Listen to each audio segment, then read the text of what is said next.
Good morning, I am Adubala from Biological Science Department. Today we are going to learn about process of administration. Before we are entering into the topic of process of administration, we have to mean for the particular thing of educational administration. Education administration is the process of integrating something to the material source of a human that will be made more available and that will be create a more effective for achieving the purpose of a program or instructional education institution also. First, we move on to the stages of educational administration.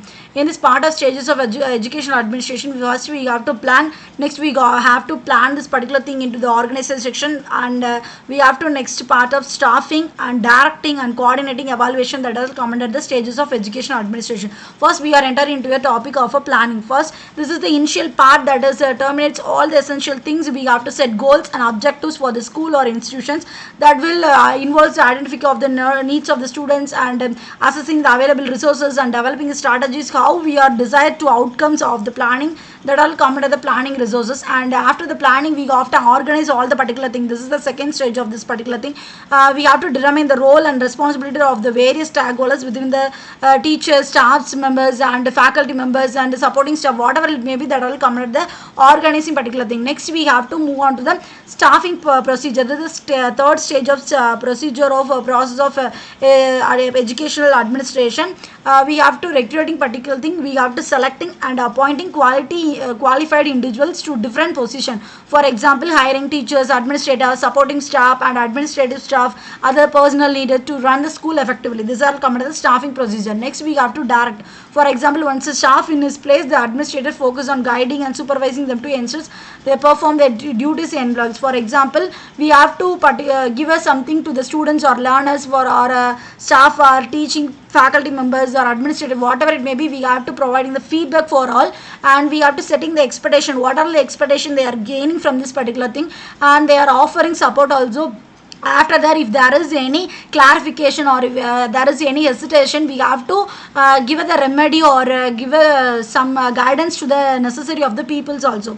Next, we move on to this particular topic of coordinating. After the process of directing, we have to coordinate all the things. For example, within the institution, we have to ensure all the things, scheduling classes, organizing program or even celebration or whatever it may be, departments or and whatever it may be, we have to coordinate all the essential things to the particular thing. And after that only we have to evaluate this is the last state. It is the most important and essential state in this particular think of process of administration. Various policies, various legislation act or right, whatever it may be, we have to desire particular thing, and after which this is the course which is more essential for the students. It is more applicable for the students, it is more useful for the students. That assessment will be given in this evaluation part.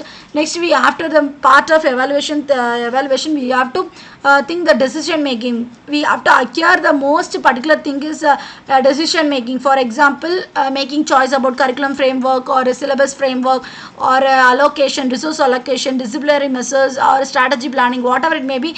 We have to analyze particular thing in the decision making process, and after that only we have to communicate with ourselves or a group members or staff members, administrative staff or teachers, parents, students, other stakeholders or other community people or other colleges, university. They are all come under to addressing their important information, include sharing part of the communicating part. Next, if there is any problem, if there is any opinion, suggestion, whatever it may be, they need a clarification mean we have to given a problem solving thing. If there is any problem is raised in a particular thing of a learner, we have to solve this particular thing through this performance or external factors affecting the school also. Next, continuous improvement. After that problem solving, we have to continue the improvement of the particular learner that will practice the education, that will given the feedback from the whole staker and implementing changes and teaching learning process is in this particular think of the four stages of continue. First, we have to plan, after we have to do it, and after doing that we have to check it, and after that we have to act or implement this particular option. Next, process of educational administration: efficient management, goal setting, resource optimization, and quality improvement, stakeholder engagement, professional development, accountability and transparency, adaptability and innovation.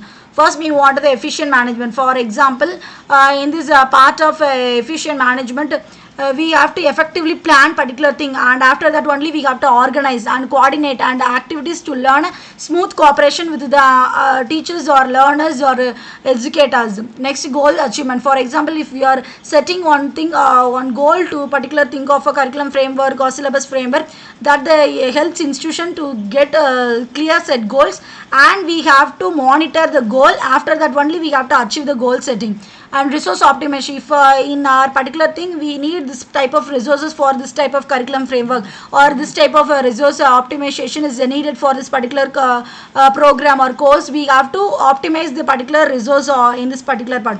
After that we have to implement the quality improvement. For example, if we need the evaluation, there is a continuous improvement in their particular thing, that will enhance the support to teachers and staff to ensure the high quality education delivered to the learners and teachers, staff, whatever it may be. Stakeholder engagement means encourages active participation or active engagement through the process of learning sources. Stakeholders including teachers, staff, parents, whatever it may be, we have to actively engagement.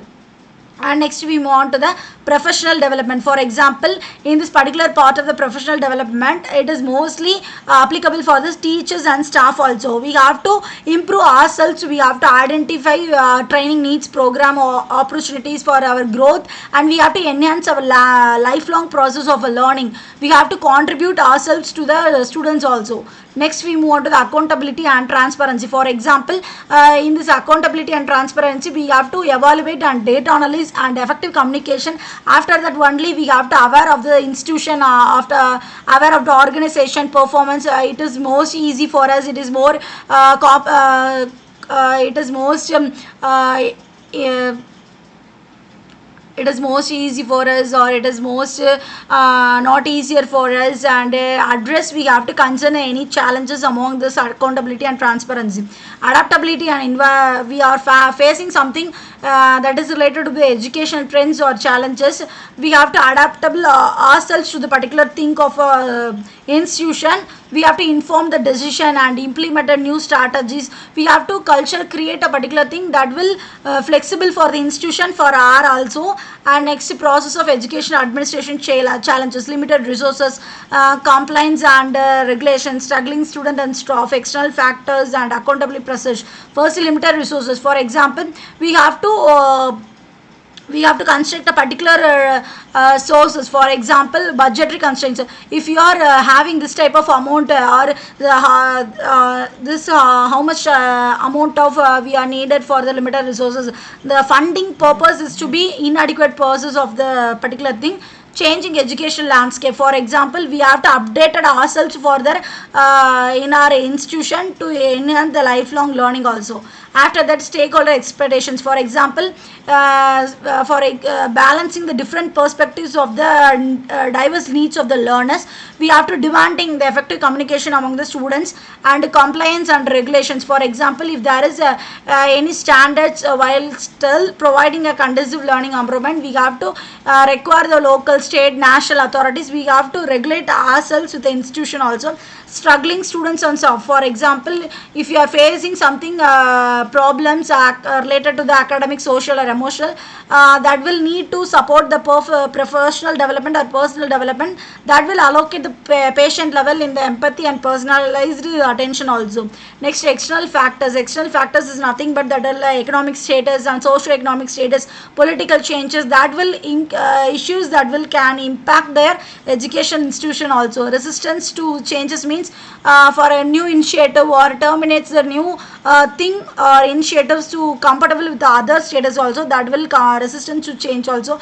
Accountability pressure means we have to measurable the outcomes of the administrator face pressure. For example, balancing the need of the learners and balancing the holistic learning development, that can be the constant challenge for the accountability pressure.